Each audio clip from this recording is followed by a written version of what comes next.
मैं वहां से तुमसे मिलने आएंगे, लेकिन आज इसलिए आए हम लोग की बात कर लें तुमसे। तुम बताओ क्या क्या बात हुई? सर मैं यहाँ पर अपनी को 25 तारीख को एडमिट किया मैंने हरियाणा हॉस्पिटल में। किसने कराया था एडमिट? सर मुझे पता चला था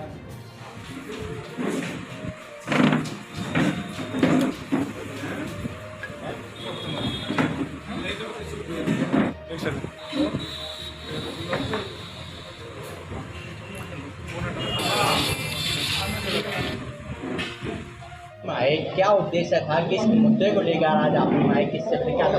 देखिए, जो आज हम लोग आए हैं, जो रामा हॉस्पिटल है, मेडिकल कॉलेज है, उस मेडिकल कॉलेज की पूर्व में भी बहुत सारी शिकायतें हैं अखबारों की कटिंग के माध्यम से, क्योंकि हम लोग भी जुड़े हुए हैं, एक ही मंडल है, मान लिया आना जाना है, नातेदारी रिश्तेदारी भी हापुड़ में बहुत सारी हैं, हम लोग पढ़े भी यहीं पर, तो काफ़ी लोगों से जुड़ाव है। तो अधिकतर लोग जो वहाँ पर पहुँचते हैं तो सबकी अधिकतर शिकायत ये आती है कि उनका जो व्यवहार है वहाँ पर वो बहुत ख़राब है। फिर दवाई भी वहीं से लेनी है, जांच भी वहीं से करानी है, और सबसे बड़ी बात ये है वहाँ पर कि अगर कोई व्यक्ति उनसे अपने मरीज़ की जानकारी चाहे तो वो जानकारी ठीक ढंग से उसको उपलब्ध नहीं हो पाती। इसी कड़ी में जो एक जावेद नाम का लड़का है जिसकी माँ यहाँ पर भर्ती है, पिछले लगभग 20 दिन से वो यहाँ पर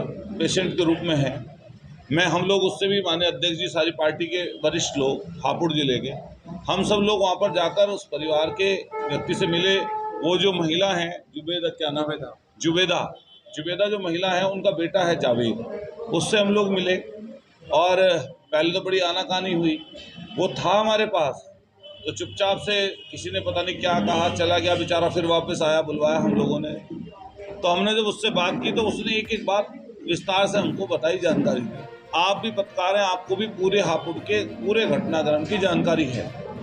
जहां एक तरफ फेक इनकाउंटर हो जा रहे हैं, जहां कस्टोडियल मौत सबसे ज़्यादा उत्तर प्रदेश में है, जहां सबसे ज़्यादा नोटिस अगर मानवाधिकार आयोग से किसी को मिले हैं तो उत्तर प्रदेश की सरकार को मिले हैं, सिर्फ इस वजह से कि पुलिसिंग ठीक नहीं है। और पुलिस का जो रवैया है वो सरकार और शासन के नाम पर बहुत गलत है, और इस गलत के हिसाब से बहुत सारे लोगों को इससे नुकसान भी हुआ है। और दूसरी तरफ 112 नंबर की गाड़ी, जब पीड़ित व्यक्ति अपने माँ के इलाज से असंतुष्ट होकर उसका वहाँ से रेफर लेटर बनवा रहा था और उसको समरी उन परिवार के लोगों से मांगी, रुक जाना भाई, जब समरी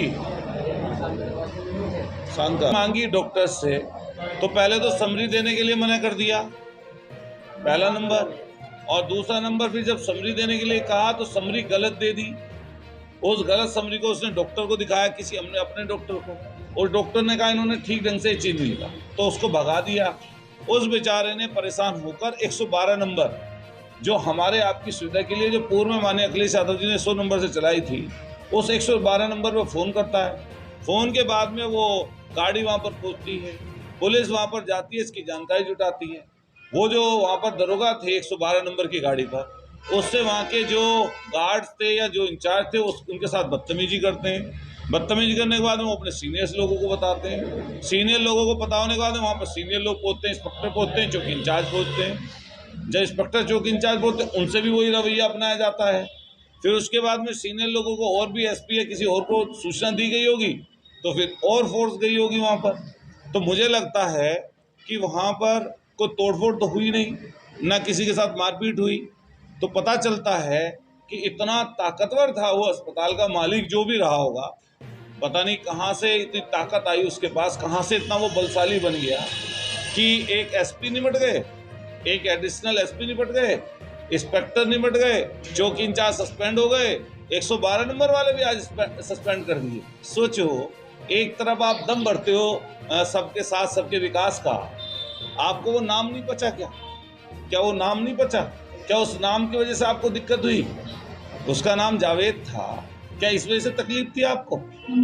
क्या वो परेशान जो पीड़ित व्यक्ति था और उसकी मदद के लिए अगर पुलिस वहाँ पे स्थानीय पुलिस, लोकल पुलिस पहुंची तो इसमें क्या गलत था भाई?